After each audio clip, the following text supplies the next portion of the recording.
If you like to find out what are the best starting moves as Japan in the 1.91 patch of Hoi 4 with the La Resistance DLC, then check this video out. In this guide, we will be going over what researches you should go for at the start, what are your first national focuses, what you should do with the occupied territories that you start off with, how to best use your political power, what should you use the intelligence agency for, and how to organize and use your army, air force, and navy. When it comes to research, pretty much you should always go for basic machine tools, construction 1, and electronic mechanical engineering as your first researches, no matter what country you're playing as. This should be it. Now, if you have a fourth slot, which is something that not every country has, then you should use this wisely. In the case of Japan, I would highly recommend going for improved airplane catapult, as it just takes 66 days and it gives you the chance of refitting a lot of your ships with this bad boy here. This gives you a 10 surface detection and 3.5 sub detection, which is really good.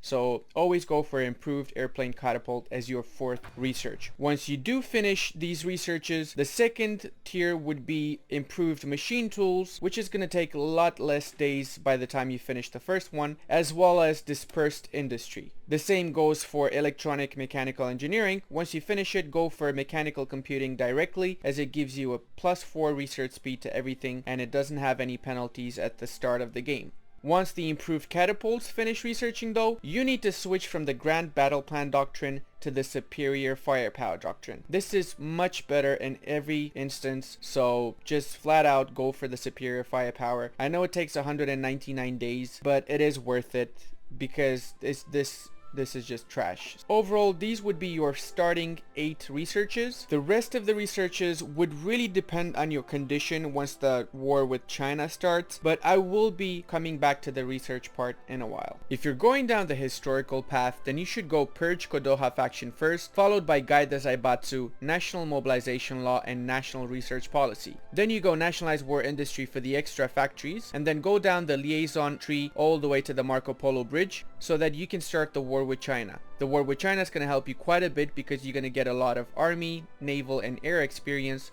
which you can use to increase the speed of your researches. After you do the Marco Polo Bridge incident, you should go back to the national defense state and then spiritual mobilization. Once you finish the spiritual mobilization, you should do the new naval estimates for the naval dockyards and then go army expansion law, army expansion, and supremacy of will. The Supremacy of Will is really good because it gives you a flat out +10% attack, defense, and division recovery rate. Once you finish Supremacy of Will, you should go Cruiser Modernization, Lance Torpedoes, and Torpedo Cruisers, as Torpedo Cruisers are going to be essential to how you're going to restructure your navy for the upcoming war with the Americans. Japan starts off with some really bad compliance and resistance levels in its occupied territories. While it does make sense to have a bit of resistance in some of these places, the 5% compliance really doesn't. And from what I saw in the forums, they say it's a balanced thing, but then considering that Japan is one of the worst starting nations in the La Resistance 1.91, I don't know what they're trying to balance over there. A lot of people are just avoiding playing as this nation because it's just so bad at the start right now. So in any case, let's see how we can try and fix this situation. To be blunt with you, you're getting 38% of your resources. So from the tungsten and from the steel that you have here, you're basically getting nothing. And from the 3 factories that you have, well, 1 dockyard and 2 factories, you're legit getting 0 of them. So instead of getting 0, what can we do? Should we wait for, 5 years for the compliance to go to levels from which you actually get these things? Or should we do the absolutely logical thing of releasing as a puppet? Ooh, I just fixed Paradox Nerf. Yeah, there you go. Now you're gonna get all of this in exchange for 1 factory, or 2 factories because it's 2 different resources. The same goes for Dalian, which is this province over here. It has quite a bit of population, 1 million, but it's not giving you the factory and it's really just a pain to take care of. So I would highly recommend just giving it to Manchukuo. So you return Dalian to Manchukuo. There you go. When it comes to Taiwan and East Hebei, you have to keep these provinces, and you'll just keep it on civilian oversight and try and work your way towards getting acceptable levels of compliance. There's really nothing else you can do about it. When it comes to the federal states of Micronesia and the Mariana Federation, at one point the Marianas are going to try and break free, and they're going to ask you to become an independent nation. Do not accept it, because some of their provinces are your own cores, and if you lose your cores, well, that's just not good for you. Another trick that you could do is you can ask garrison support from your Manchukuo puppet. They actually give you quite a bit of manpower in exchange for absolutely nothing because they're your puppet. You can do the same to this newly formed puppet. Ask them for garrison support. They will probably give you around 20 to 30,000 troops, which will be more than enough to take care of the occupied territories that you start off with at the start of the game. As you can see, we got 30,000 troops. 30,000 troops is going to be more than enough to support the occupied territories. As you can see, you only use 546 from Japan, but you do have to use the equipment, so you have to keep that in mind. Once you reach 50 political power, make sure you prioritize steel for guns, as this is going to give you 4 extra military factories and a bit of a boost to your factory output, which is really going to be useful in getting some extra guns. With the 4 extra factories, you're going to get the guns that you need within the next year. So you're going to have enough guns for the war with China. When it comes to your production screen, you need to have at least 8 factories at the start put on infantry equipment, with an extra 4 added, which we will be getting very shortly. The artillery and support equipment, leave it as it is for now, and make sure you have 5 factories doing interwar fighters and 2 factories minimum doing CAS. I've cancelled the naval bombers for the carriers because we already have quite a few of them, so they're not really that important right now. When it comes to the ships, I've made it so that every ship is just doing 1 of each, because I'm not going to need any of these models except for the Soryu class carrier for now. So leave this as 2, and after everything else finishes, we will look back at this and see what we're going to do next, because we will start refitting a lot of our ships. Now, when it comes to the trade, I've got a lot of steel that I'm getting from Manchukuo and some aluminium as well getting from them. I am getting 1 rubber from British Malaya, which is not something I'm happy about, but nothing I can do about it either. So we still have 13 factories that we can use, which is pretty good. One of them is from our puppet. So there you go. It's good to have puppets in this game after the La Resistance DLC came out. You only have 12 factories at the start of the game that you actually can use, so I don't recommend building an intelligence agency from the beginning, as it's not going to really influence what's going to happen in the war against China. You can build the agency, but do it much later, maybe during the war with China or after they've capitulated, as you will need some spies to help you out against the United States. When it comes to your Air Force, what you need to do is select everything and then disband air wings, because those air wings make no sense. Make sure you disband the carrier airplanes as well, as we need to rearrange this. After you've disbanded the Air Force, I recommend making squadrons of 100 airplanes each, as that way it's going to be easier to move planes around, since an airport can sustain 200 planes maximum. When it comes to your carrier planes, I recommend squadrons of 10 planes each, since your carrier decks can sustain 20 planes. So that means you can have a squadron of 10 fighters and a second squadron of 10 CAS or 10 naval bombers. Japan starts off with 60 army divisions, most of them garrison units in the Pacific and in Manchuria. If you divide your 60 army divisions, you'll realize that you have just 15 actual divisions that are worth using and that are combat ready, and then you have 30 divisions which are really just garrison divisions with very little equipment for that matter, and some of them not even trained, just green units, basically as if they were just pumped out. You also have 9 cavalry divisions and some spearhead divisions, let's call them. They're not actually proper tank divisions, they're just infantry divisions with a couple of tank brigades attached to them. So I guess you'd call these Space Marines in some multiplayer games, but not really the real thing, since they don't even have the stats for it or the combat width for that matter. What I do suggest is you take these 30 garrison divisions, you take 6 of them out, and you attach these to the main army group. Then you switch the template to the Hohei Shidan template, which is the main army group template, and then you go to the template screen and you make sure that you give these units elite status. This is going to give them the priority when for receiving equipment. So you're gonna have a lot of issues with the equipment. You're not gonna have enough equipment. Even just basic infantry equipment is gonna be an issue. If these units are elite units, they're gonna get the first infantry equipment to be built out of the assembly line. And you should use this army as your main army.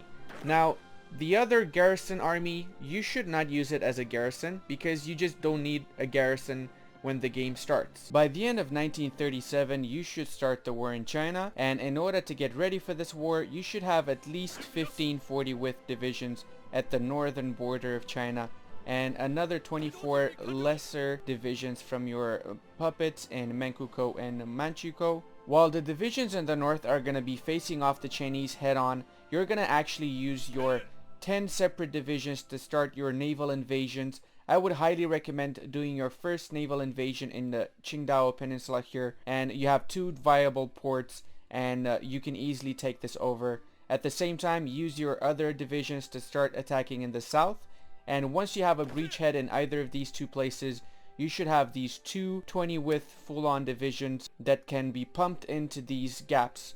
So once you have your breachhead here, you can set these units to make a front line and assist the Riku, Sentai, and whatever other divisions you used for the naval invasion. One of these should be infantry and the other one should be cavalry. The cavalry unit should also be 20 width, as that's going to make them a viable division, and you will need this so that you can quickly advance into the mainland of China. I would keep the 5 extra divisions, which are your starting motorized and semi-tank divisions. They're not that great, but they can be of use in the beachheads that you set up in Qingdao and the south of China. You're not going to have that many divisions for the war, but if you have them fully equipped and you have some extra infantry equipment as well, you shouldn't have any issues taking over China by the end of 1938. I would recommend keeping the cavalry divisions on garrison duty in Kyushu, so it's easier for them to just transfer over to the Nanjing, Shanghai area afterwards. If you need to pump some more divisions, I would recommend taking the manpower from your Manchukuo puppet, as you only need to provide the infantry equipment. You don't need to lose your own manpower. You're gonna need this anyway for the Air Force. Japan starts off with one of the biggest fleets in the game.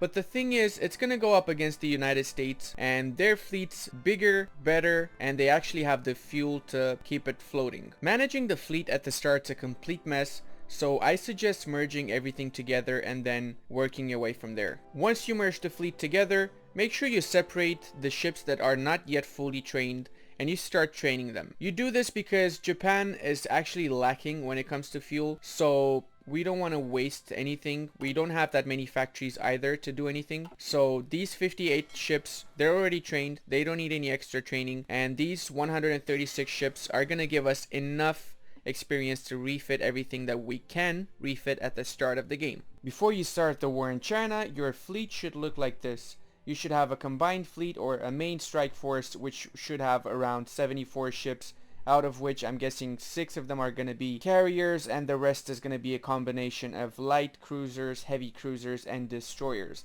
Make sure you have enough destroyers in your main strike force because they will be very important for the screening process. Alongside your strike force, the combined fleet should have at least 6 task forces. Each of your task forces should have at least 8 destroyers and 2 light cruisers. The main purpose of the light cruiser is going to basically be to provide the surface detection for the ships, while your destroyer should carry a combination of torpedoes and depth charges for the enemy submarines.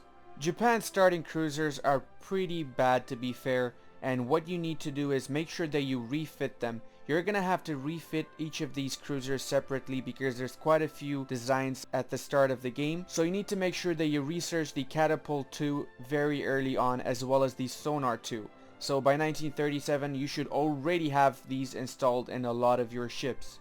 It's not necessary to have 3 catapult planes in each cruiser. That is a bit of an overkill, but if you do have that combined with the sonar, which is going to detect submarines as well, these cruisers are basically going to detect everything around its area. Catapult planes provide quite a bit of extra surface detection as well as sub detection, but if you combine it with the sonars, it's going to be really good. So I would suggest having at least 1 catapult plane 2 and a sonar in each of your light cruisers. Later on, when you get the radar, you can install some radars as well. That's going to be really useful also, but you're probably not going to have radars sonars by the end of 1937. You should have Destroyer 2 researched by 1937, maybe even early 1938, but the majority of your fleet is going to be composed of Destroyer 1s, so I highly recommend making a nice Destroyer 1 template and switching most of your destroyers to this template. A destroyer with added sonar, just the regular torpedoes, and depth charges 1 or 2 depending on which you have available. I wouldn't recommend changing the engine, as if you do change the engine, it's going to take a lot more time to refit the destroyers, and those days are needed to build other ships. You're also going to have a few submarines at the start of the game.